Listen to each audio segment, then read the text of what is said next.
Hi, this is James Gordon Octopussy here with the 14th and final book in the James Bond series. I'm so glad to be done with this series. The last book I'll be talking about today, Octopussy. Really funny name.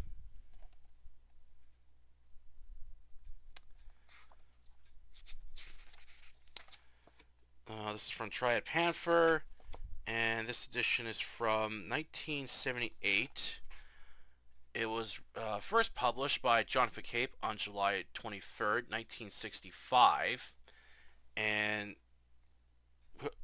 one person who bought this book, they signed it themselves with a day of 1979, so this is when they got this book and they left their name. Too bad it's not a signature by Ian Fleming. I bet this would make it more valuable. Oh wait, no, he died. That's right, he died back in the 60s. Forgot. Anyway, this is the last book in the series. This is the second collection of short stories that Ian Fleming wrote. Actually, I was doing some research. He actually wrote these stories years before, so this is when he was starting out with the James Bond series, and this was a collection I did not like. While For Your Eyes Only was a decent read, this one I did not like. As I said, these were written as Ian Fleming was starting to write James Bond, and these are more like experimental like type stories. Like he's kind of experimenting with different like writing styles and ways of telling stories to see which one works better. And I kind of wish Ian kept these experiments to himself and just stuck with a format that he liked and just used that instead. As I did not like the three stories in this collection at all. Apparently, and I found out there's some editions that have like a fourth story. Luckily, this one just has three. So this includes three stories, which are Octopussy, The Property of a Lady, and The Living Daylights. And I didn't like any of these stories at all. I found them for the most part just kind of just mostly boring and not really interesting, and not very much action happens in them. And I was like, these are just not good. Oh yeah, that's right. I believe the two short stories, Octopussy and Property of Labor, were used for the film of Octopussy, which was that could have been a better film if it didn't have if it wasn't so goofy, and it did have like a good chase sequence, and I really like the part where James Bond fights a guy on a plane, which was a very good scene. But I did enjoy the film, and then the Living Daylight short story has nothing to do with the film at all. It like the film borrows like just bits of the short story and then just throws most of the plot out the window and makes a much better movie. But I'll explain more of that in review. But overall, I did not enjoy this collection at all, and I'm just glad it was so short, as I just wanted to wrap up this James Bond series to get it finally done with. All right, onto the review, and spoiler alert: I will give away crucial details within the short stories. Octopussy. James Bond is dining with Major Dexter Smith, a beloved World War II veteran who was part of the Royal Marines, who now lives in his fancy mansion in Jamaica.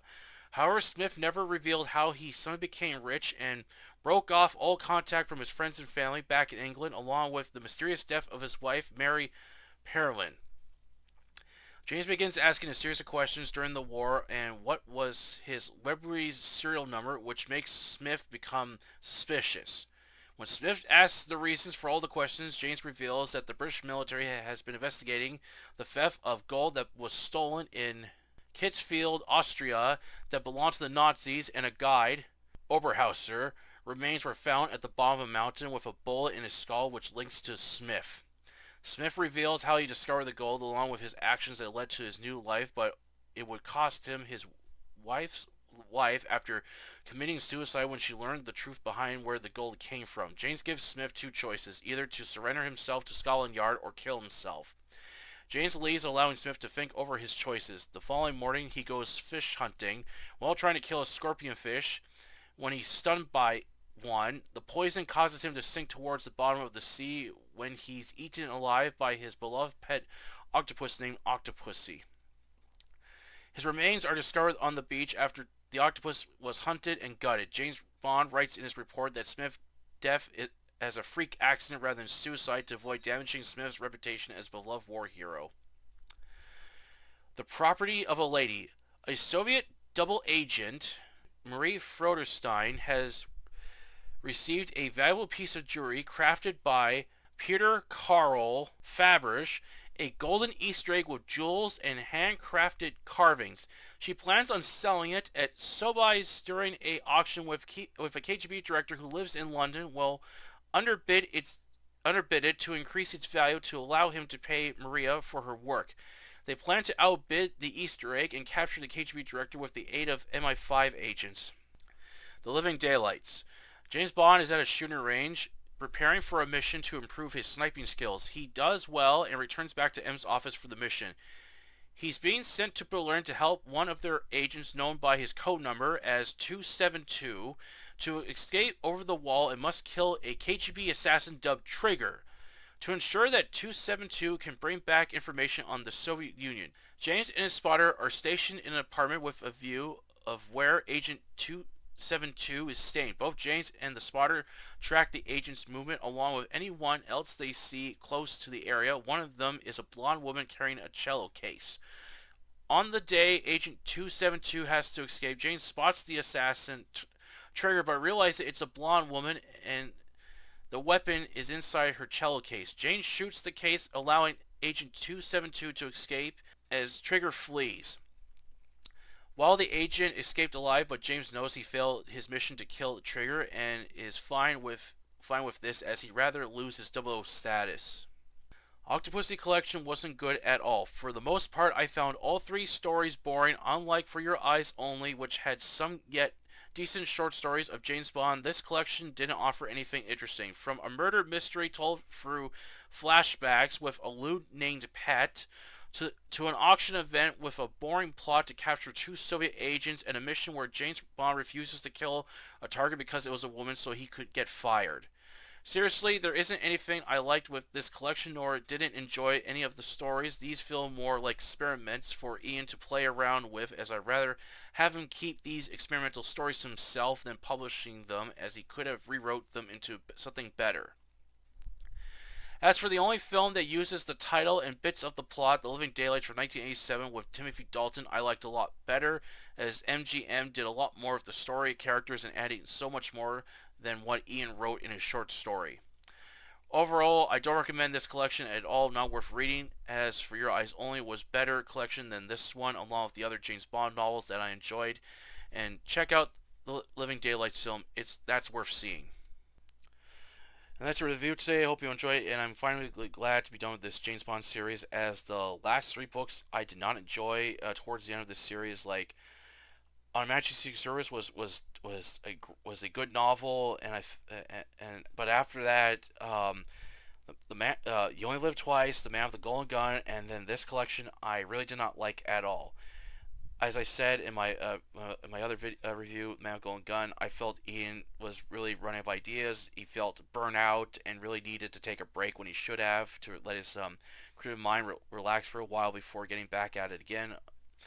But unfortunately, as I said, he was a heavy smoker and drinker, which cut his life short, unfortunately. So he didn't get the chance to do that. But now I have to admit that the collection here for the second collection, Octopussy, these stories were actually published during the early years of when Ian Fleming was writing James Bond. So these stories came out, like, I was reading on Wiki. One came out after Live and Let Die, and then the other two were later, but these were during the early years of James Bond, and the publisher at this point, after the death of Ian Fleming, basically after they published The Man with Golden Gun in '65, this came out in '66. So basically, as the publisher is trying to publish anything they can of Ian Fleming, to keep the money going, basically, at this point. But these stories really don't. I feel as I said, these stories feel more like experiments for Ian to basically to try different writing styles and ideas to see what works and what doesn't. And I kind of wish he kept these stories to himself, as I felt these really did not work at all. But then again, if the publisher found if the publisher found these stories, they're gonna publish them anyway, regardless of what they are. But I really felt they didn't work. Like the first story, the really weird name Octopussy. This is like kind of like the other short story that he wrote in For Your Eyes Only, the one about the fish, but I felt that one was a lot better than Octopussy, as this one is more like a drama murder mystery, and James Bond isn't really the main character. The story focuses more on Dexter Smith than James Bond in it, and I just really felt it was boring. I thought that one could have been better. And then the second story, Property of Valavia, I felt was really boring. Like James Bond has to like prevent a KGB director from winning this valuable Easter egg at an auction, and has to try to apprehend the guy after. I was like, that could have been better. And then the last story, The Living Daylights, I was really hoping would be a lot better. But it sadly was not, because I really enjoyed the movie with Timothy Dalton, but this one I did not enjoy at all.